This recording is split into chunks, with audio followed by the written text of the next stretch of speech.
Les outils pour communiquer dans un projet, bon, c'est des outils que vous connaissez tous, on ne va pas y passer trop de temps, mais effectivement, il faut pouvoir, justement, pour s'adapter rapidement, avoir un espace de travail partagé.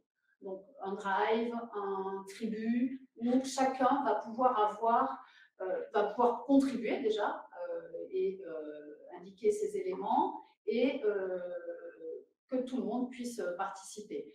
Également, donc, le document de rédaction du projet, le plan d'action du projet, tout doit être partagé. Le calendrier également doit être partagé. Et ça, c'est vraiment important parce que quelquefois, même moi je dirais au sein d'une équipe pédagogique, c'est bien de pouvoir avoir un calendrier partagé parce que quelquefois, on se retrouve avec des événements qui se superposent. Et là, c'est un peu problématique.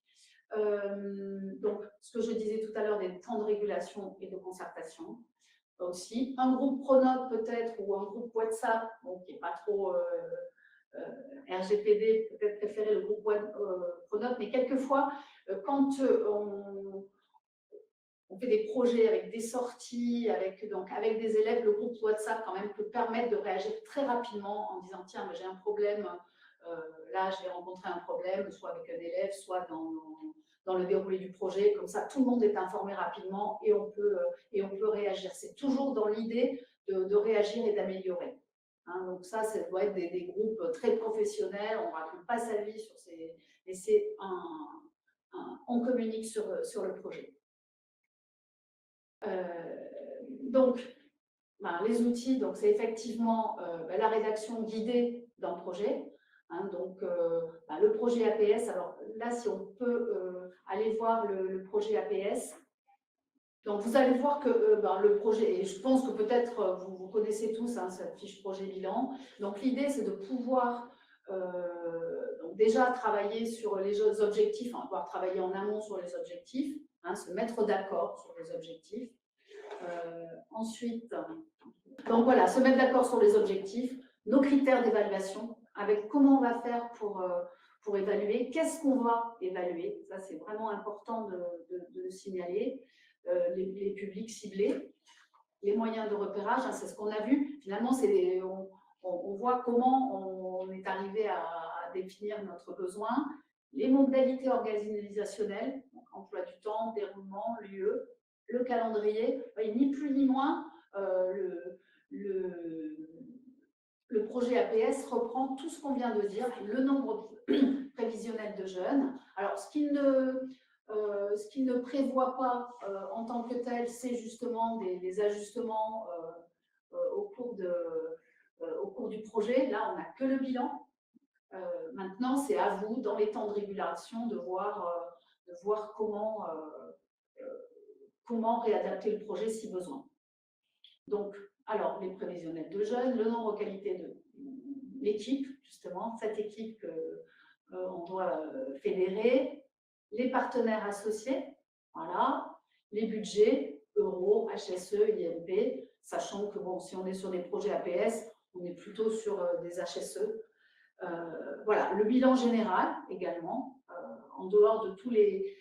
là, vous aurez évalué tous les points, mais il y a aussi un bilan général qui là, peut-être est plus de l'ordre du ressenti. C'est comment j'ai vécu ce projet. Ça aussi, c'est important de prendre du plaisir dans les projets. Et voilà, le projet, c'est vraiment fait pour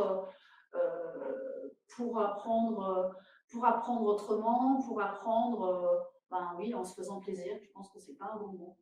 Et si je peux me permettre, tout à l'heure, on disait équipe et projet, c'est deux mots qui se rapprochent.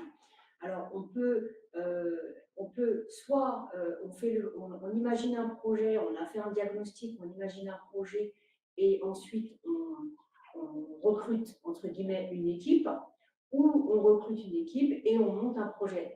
Dans les deux sens, c'est valable. Ouais, voilà. Ce que je disais au départ, ou même on répond à un appel à projet. Voilà, donc ce projet est adopté, l'estimation et la gestion financière, on ne va peut-être pas reprendre ce document. De toute façon, quand vous recevrez le document, vous pourrez cliquer et aller voir ces éléments. Là aussi, on vous demande quels sont les intervenants, combien de temps ils vont passer. On vous demande vraiment de chiffrer ce projet.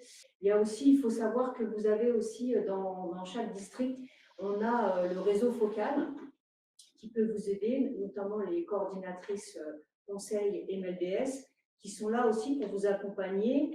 Alors, elles ne vont pas rédiger le projet, mais elles vont vous aider à monter ce projet, à réfléchir avec vous, peut-être à vous donner des conseils pour la recherche de financement, etc. Donc, n'hésitez pas à solliciter le réseau focal et en particulier les coordinatrices. Je dis coordinatrices, mais coordinateurs aussi. Coordinatrice, c'est sur le 93. Voilà. Mais sur le 94 et le 77, on a des hommes. Voilà. Donc, coordonnateur ou coordonnatrice MLDS, n'hésitez pas à les solliciter pour quand vous avez des questions, vous n'êtes pas sûr, etc., etc. Même si vous ne demandez pas un financement MLDS, vous pouvez tout à fait les contacter pour des conseils. Voilà. Et puis, vous pouvez également croiser des financements. Peut-être aller chercher des fonds à la Fondation de France, dans les cités éducatives, monter un projet Notre école faisons-le ensemble, un projet FSE ou un projet ADAGE plutôt plus culturel. Voilà, bon là on vous donne des idées, mais je pense que comme vous l'avez vu en amont quand on en parlait de tous les projets, souvent à tous ces projets correspondent des appels à projets et souvent des financements. Alors là, un petit partage d'outils et de ressources sur comment faire finalement pour fédérer une équipe. Déjà, une des premières peut-être façons de pouvoir se fédérer en établissement ou alors peut-être en district, mais c'est peut-être de faire appel à des FIM, des formations d'initiatives locales, ou des formations, c'est quoi, de district oui, des formations de districts locales, FDL. Ouais, locales, FDL, voilà, qui aujourd'hui réunissent justement des personnels qui ont la même problématique et pour travailler sur une problématique. Ça, c'est aussi une belle façon de faire équipe. On se rencontre autour de l'objet, c'est un projet, une formation en fin de compte, on va travailler sur un objet, l'objet décrochage scolaire, l'objet tutorat, l'objet maîtrise de la langue, enfin voilà, vraiment on aura le même objectif et on peut créer une équipe et réfléchir ensemble à comment organiser par exemple un projet tutorat. Alors comment faire pour faire équipe? Déjà c'est l'idée quand même, c'est de bien se connaître entre nous déjà. Quand on va proposer un projet aux élèves, c'est se connaître entre collègues, mais aussi se connaître entre collègues ou élèves. Et pour ça, il y a des outils de cohésion que nous utilisons plutôt. Il y a la méthode photolangage, où on va permettre à chacun d'essayer par exemple, de se poser la question sur une formation de tutorat, on peut choisir une image du tuteur que j'aimerais être. Et là, on va choisir l'image et puis on partagera à la fin de ce photolangage, chacun va montrer son image et expliquer quel tuteur il est. Et dès l'instant où chacun aura entendu son collègue, à l'issue de ce temps, on va se rendre compte qu'on se connaît déjà mieux. On voit qu'est-ce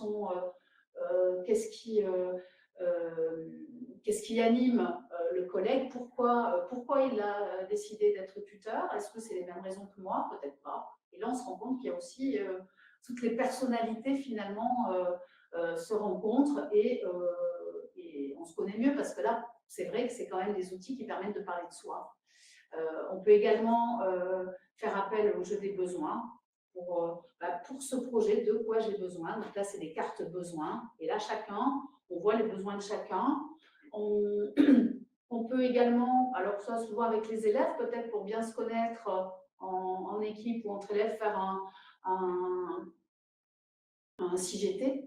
Par exemple, voilà, si j'étais un personnage masculin, si j'étais un animal, si j'étais une ville, voilà, indiquer ça et les 3 raisons qui font que j'aurais choisi cette ville ou ce plat. Et là aussi, à l'issue d'un CGT avec élèves ou entre collègues, on se connaît beaucoup mieux. Ça permet de voir un peu qui est l'autre, quel lien on peut faire entre ces choix.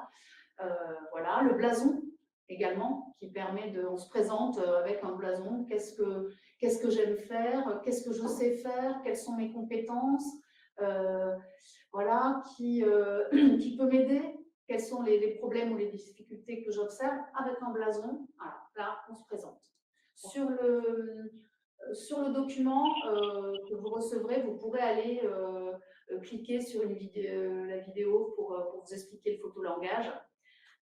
Voilà, ce sera un peu animé. Oui, oui, ce que je voulais dire, c'est que là, on parle d'outils de cohésion et effectivement, c'est intéressant parce que on parle des représentations de chacun pour arriver à une définition entre guillemets commune.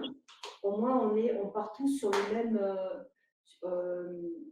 sur la même idée en fait, parce que on se met d'accord. On se met d'accord, voilà. Parce que ce qui est important aussi, c'est de réfléchir et de se dire pourquoi on fait ça et que tout le monde, enfin en tous les cas l'équipe ou les élèves, savent un petit peu pourquoi ils vont là. Ce qui paraît évident, mais c'est pas si évident que ça en fait.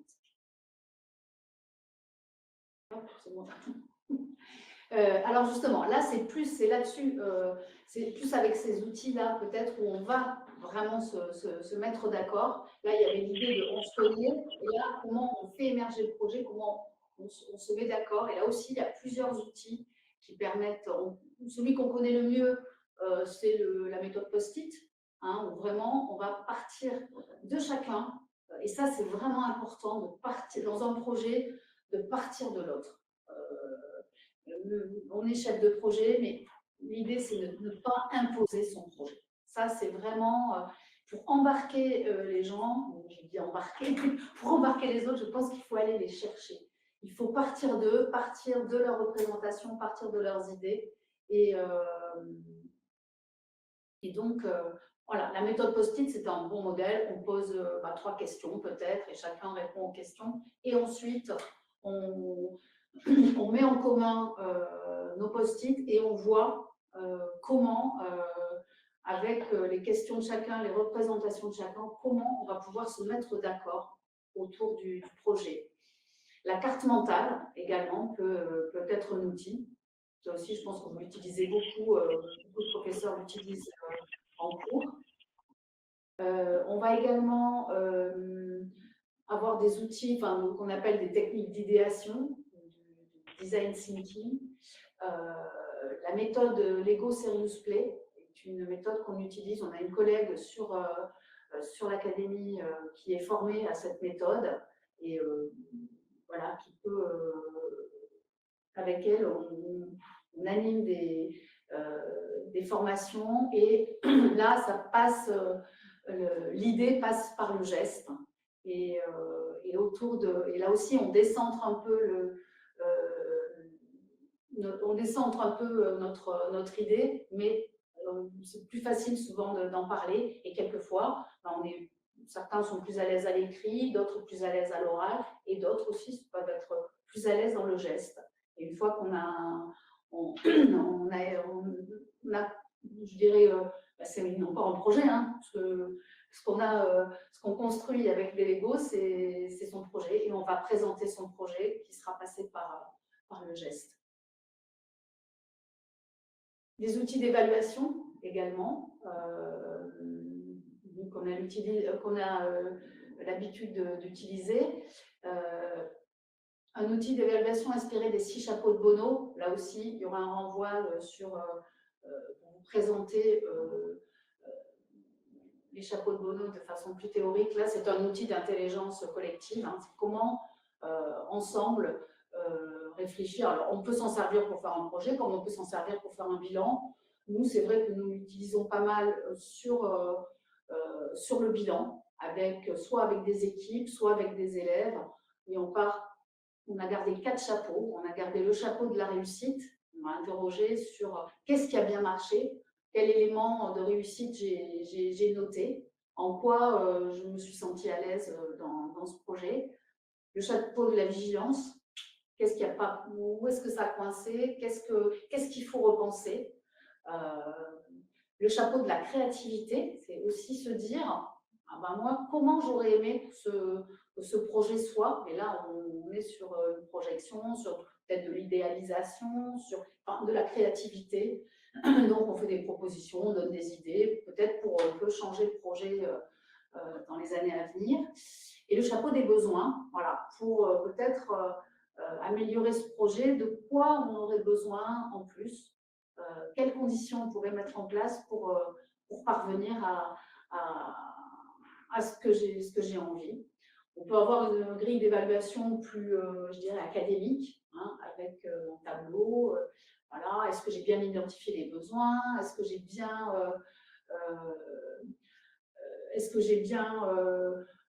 coordonné les partenaires? Est-ce que voilà, on s'interroge vraiment. Donc, soit je suis chef de projet, soit moi je suis, je dirais, menée par le chef de projet. Est-ce que j'ai le sentiment que j'ai bien été drivée? Est-ce que j'ai été entendue? Ça, c'est aussi important de pouvoir dire ces choses-là. Est-ce que les tâches ont bien été planifiées? Voilà, là, c'est. Voilà, je saute au mot de la fin parce que je laisserai Razeka parler du bilan de savoir. Mais il y a également, là, c'est vraiment un outil d'évaluation, mais très rapide peut-être, justement, qui va permettre d'avoir le ressenti et le sentiment de chacun sur la fin d'un moment de régulation, justement, peut-être de dire, voilà, est-ce que vous pourriez nous donner un mot pour exprimer ce que vous venez de vivre dans cette réunion ou dans ce projet ou cette année, enfin voilà, ça peut prendre. Et là, chacun donne son mot. On explique bien qu'on n'est pas là pour. On n'est pas là pour se faire. Voilà, il n'y a pas de bonne réponse, on n'est pas là pour se faire plaisir. Justement, ça aussi, c'est important. Mais bon, c'est vraiment un outil qui permet de prendre la température du groupe, de voir voilà, si ça prend bien. Ça apprend aussi à connaître un peu les autres parce qu'on voit entre celui qui va être plus sur l'activité en elle-même, d'autres qui vont être plus sur le ressenti. Là, tout ça aussi, ça nous permet de mieux connaître les personnes avec qui on travaille. Ça permet aussi de voir comment on peut accepter le langage émotionnel dans la formation, comment on peut favoriser aussi peut-être la réflexivité. C'est en un temps, c'est un mot pour dire ce que je viens de dire. Donc là, il y a quand même un travail qui se fait de réflexivité. Voilà. Donc là, après, sur le mot de la fin, il y a la fiche pédagogique et c'est plus soit en temps de formation, soit en temps avec les élèves, tous les objectifs qui sont présentés pour les élèves et pour les enseignants. Les élèves, ça leur permet effectivement de se reconnecter avec eux-mêmes et d'effectuer un retour introspectif. Et je pense que ça, c'est quelque chose qu'on va retrouver avec le bilan de savoir. Oui, donc je passe la parole à Razeka. Alors, le bilan de savoir, ça a été le fondateur, c'est Bernard Charlot, qui était un professeur, très bien sûr, professeur en sciences de l'éducation à l'université Paris 8 et qui a fait partie du groupe ESCOL, éducation, socialisation et collectivité locale. Alors, il a mené, en fait, il a inventé le bilan de savoir parce qu'il a mené une enquête, l'école et savoir dans les banlieues et ailleurs. Vous pouvez retrouver ses écrits dans cet ouvrage qui a été écrit en collaboration avec Elisabeth Gauthier et Jean-Yves Rochex, qui date de 1992. Et en fait, dans un article Rapport au savoir et rapport à l'école, il raconte comment il a mené une recherche, avec des entretiens semi-directifs et où il a utilisé aussi ses bilans de savoir. Donc, c'est dans plusieurs établissements de banlieue, notamment en Seine-Saint-Denis et à Massy. Les questions qu'il avait posées à l'époque dans les premiers bilans de savoir qu'il a fait, c'est dans des élèves de collège et de seconde, il me semble. Et donc les questions, c'était « J'ai quel âge, en fait? J'ai appris des choses chez moi, dans la cité, à l'école, ailleurs. Qu'est-ce qui est important pour moi dans tout ça ?» Donc là, il parle du sens. Et maintenant, qu'est-ce que j'attends? Et en fait, dans ces bilans de savoir, ces différentes questions, elles permettent de montrer le processus d'apprentissage. Comment l'élève apprend et ce dont il a besoin pour apprendre. Et ce qui est intéressant dans ces bilans de savoir, c'est que quand on pose ces questions-là aux élèves, au début, au milieu et à la fin, parce que ce qui est intéressant, c'est de voir le cheminement, la progression, ben, ça leur fait prendre conscience, on parlait beaucoup de réflexivité tout à l'heure, ça leur permet de comprendre qu'est-ce que j'apprends et pourquoi. Pourquoi j'apprends et qu'est-ce que j'apprends. Et en fait, faire un bilan de savoir, lui, il dit, Bernard Charlot, c'est comme faire un bilan de santé ou un bilan pour une auto, par exemple. Donc, c'est vraiment de savoir où j'en suis et ce dont j'ai besoin pour avancer. Et c'est aussi, dans les questions que vous voyez là, c'est parce que au fur et à mesure des années, ça a été modifié. Comment on appelle ça, ajusté les questions. Par exemple, on parlait tout à l'heure de ajuster, de régulariser, etc. Donc là, moi, je vous conseille vivement d'aller voir, de lire un petit peu son compte rendu, son article, parce que c'est super intéressant de voir les réponses des élèves. Alors, ça a été beaucoup des élèves dans école et savoir dans les banlieues et ailleurs. Il y a beaucoup aussi sur les enfants issus de l'immigration. Et vous voyez que c'est super important et l'importance que donne à l'école et le sens que donne au savoir dans les milieux populaires. Et pourquoi ce bilan de savoir c'est important aussi? C'est parce que l'élève il est contraint de faire des choix et de les expliquer. Donc encore une fois, il réfléchit sur ce qu'il est en train de faire. Et puis surtout, pour nous, ça nous apprend, ça apprend à l'élève le sens à donner à ce qu'il a appris. Et on sait aussi, c'est pas nouveau, mais dans les recherches qui sont menées récemment ou il y a quelques années, c'est que quand un élève sait pourquoi il fait ça, ça le motive et il va rentrer davantage dans les apprentissages. C'est pour ça qu'on parlait aussi des projets d'explicitation, on parle beaucoup aussi d'explicitation, d'enseignement explicite, etc. C'est important d'expliquer ou d'expliciter ce qu'on est en train de faire et pourquoi. Et dans les projets, c'est ça aussi, c'est donner du sens. C'est pour ça qu'on dit le projet du prof, parce que c'est clair dans la tête du prof, mais pas forcément dans celui de l'élève. Et quand vous faites des bilans de savoir, ce qui est intéressant, parce que le bilan de savoir, ce qui peut être, ce qui est intéressant, c'est vraiment de le donner au début du projet, au milieu et à la fin. Et vous voyez de la progression, parce que très souvent au début, le gamin qui ne comprend pas ce qu'il fait, il va vous dire je ne sais pas.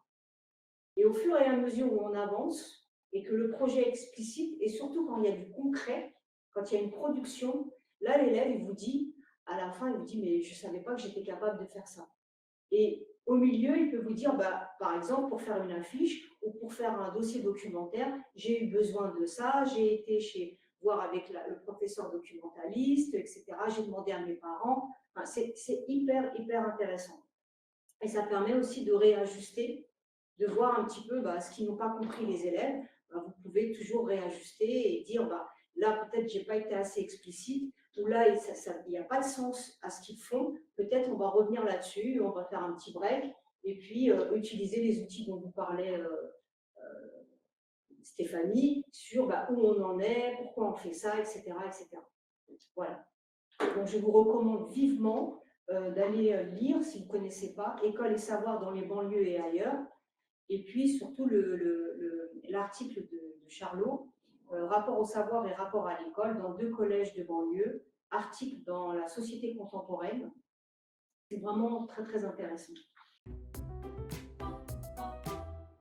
Et justement, il y a un rapport qui est sorti des inspecteurs généraux où justement ils font le constat qu'il n'y a pas suffisamment dans les lycées, alors surtout les lycées généraux, mais même en lycée pro, on ne travaille pas beaucoup en pluridisciplinarité. Et ce qu'on vous a montré jusqu'à présent, c'est que travailler en projet, ça donne du sens et ça motive les élèves, beaucoup, beaucoup. Mais à condition, évidemment, encore une fois, que les élèves, comme les adultes, comprennent pourquoi ils font ça. Alors, vous allez me dire, ça paraît évident, mais pas tant que ça. Moi, je suis intervenue dans des formations où les équipes enseignantes étaient fatiguées parce qu'elles montaient beaucoup de projets qui étaient très intéressants, mais les élèves n'adhéraient pas du tout. Et parce que je pense qu'au départ, le diagnostic n'a pas été fait sur les besoins ressentis par la classe, par exemple. Et puis surtout, c'est que le projet de l'adulte, il est resté le projet de l'adulte. les élèves ont fait parce qu'il fallait faire. Par exemple, quand vous lisez les bilans de savoir des expériences de Bernard Charlot, il y en a qui disent bah, ouais, on vient à l'école parce qu'on est obligé de venir, on fait le projet parce que le prof il nous a dit de le faire, mais il y a aucun moment, il y a des périodes de réflexion où on se dit mais pourquoi on fait ça en fait? Donc ça peut être intéressant. Et puis il y a aussi la classe flexible. Alors une nouvelle philosophie pédagogique, point d'interrogation, pas vraiment parce que ça existe, ça existait avant, ça ne s'appelait pas comme ça, mais ça peut être intéressant aussi là dans la classe de voir comment déjà au sein de la classe on peut bouger, on peut avoir différents espaces de travail. Et ça permet à certains élèves là aussi de les motiver et de comprendre pourquoi ils font ça. Donc, je trouve ça très intéressant. Et encore une fois, Gilbert de Langire, donc, le professeur dont je vous parlais tout à l'heure, qui est spécialiste de la pédagogie expérimentale, qui a écrit un dictionnaire de l'évaluation et de la recherche en éducation. Alors, ça date de 1979, mais c'est toujours d'actualité, en fait. Et idem pour les références qu'on vous a données, on vous a donné un peu le b.a.-ba, mais il existe évidemment d'autres œuvres, mais vous allez voir que dans les références qu'on vous a données, c'est toujours d'actualité. C'est ça, tu dis que ça date, mais en même temps, si on regarde l'historique que tu nous as présenté tout à l'heure, on remonte quand même au début du 19e siècle pour s'apercevoir qu'il y a encore des choses que ne viennent pas complètement. Encore une fois, n'hésitez pas à solliciter les conseillères, le réseau focal et les coordinatrices et coordonnateurs MLDS, puisqu'ils sont à même aussi de vous, ce sont des personnes ressources pour justement vous aiguiller, travailler avec vous, vous donner des références. Il existe plein d'outils. Parfois, il n'est pas utile non plus de réinventer ce qui existe déjà. Par contre, on peut adapter à ce qu'on fait dans sa classe. Et si on devait retenir, c'est le diagnostic, échanger, avoir des moments de réflexion. C'est important que dans un projet, ce soit avec les élèves ou en équipe, ou les deux, d'avoir des temps de concertation. C'est très important. Il faut les intégrer dans vos projets parce que c'est important à un moment donné de réfléchir et de dire bah là ça marche pas, qu'est-ce que je pourrais améliorer, etc. Et puis se rendre compte aussi des apprentissages des élèves. Est-ce qu'ils sont conscients de ce qu'ils sont en train de faire? Est-ce qu'ils donnent du sens à ce qu'ils sont en train de faire? Et comme le disait tout à l'heure Stéphanie, effectivement, quand on commence un projet, on commence par réfléchir sur l'évaluation. C'est-à-dire qu'est-ce qu'on veut à la fin, qu'est-ce qu'on produit si c'est lié à une production, qu'est-ce qu'on produit et qu'est-ce qu'on va mettre en avant pour pouvoir produire, pour arriver à la fin, en fait, au résultat final. Donc l'évaluation, elle se réfléchit dès le début du projet, pas à la fin. Et c'est à partir de l'évaluation qu'on va monter le projet. Ça me semble très important. Et impliquer les élèves. Enfin, moi, je pense que c'est vraiment...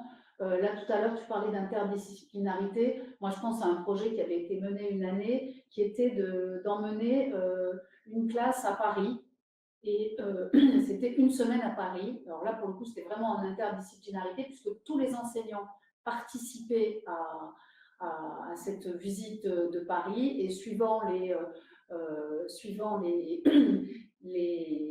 disciplines, des élèves allaient interviewer en anglais des touristes, des élèves allaient faire en musique, ils allaient faire un atelier musique à la Cité de la musique. En histoire et français, ils s'étaient groupés, chacun allait présenter des œuvres au Louvre. Enfin, il y avait ce travail, et là, on était parti des élèves, ils étaient partis des élèves. Où est-ce que j'ai envie d'aller à Paris? Qu'est-ce que je ne connais pas? On leur a donné beaucoup de sites parisiens, et là, eux choisissaient. Et c'est vrai que je pense que les élèves se sont emparés du projet. Ils ont travaillé un certain temps sur ce projet, ils l'ont finalisé et ils étaient partis d'eux, on était partis des élèves. Et ça, je pense que c'est vraiment important. Et bon, même par exemple, alors c'est vrai qu'un projet APS tutorat, à se dire, tiens, ben, on ne parle pas des élèves. Mais en même temps, dans un collège, présenter le tutorat à tous les élèves de 6e, ça peut être une idée de se dire, allez, tiens, on va faire un photolangage sur le tutorat. Qu'est-ce que c'est? Pourquoi un tuteur? Ben, si on s'interroge je reviens parce que voilà, il n'y a plus personne. Qu'est-ce qu'un tuteur pour un élève? Là, on voit peut-être que les représentations de l'élève ne sont pas forcément les représentations du tuteur, et en même temps, ça permet aussi au groupe de s'interroger, ça permet aussi peut-être de rendre le tutorat plus banal, en même temps de voir que le tutorat c'est pas une punition, que le tutorat c'est vraiment une aide. Ça permet après de définir et de présenter le tutorat aux élèves. Voilà, donc je pense que ça peut vraiment partir de l'élève ou des collègues, vraiment associer tout le monde dans le projet, c'est vraiment important.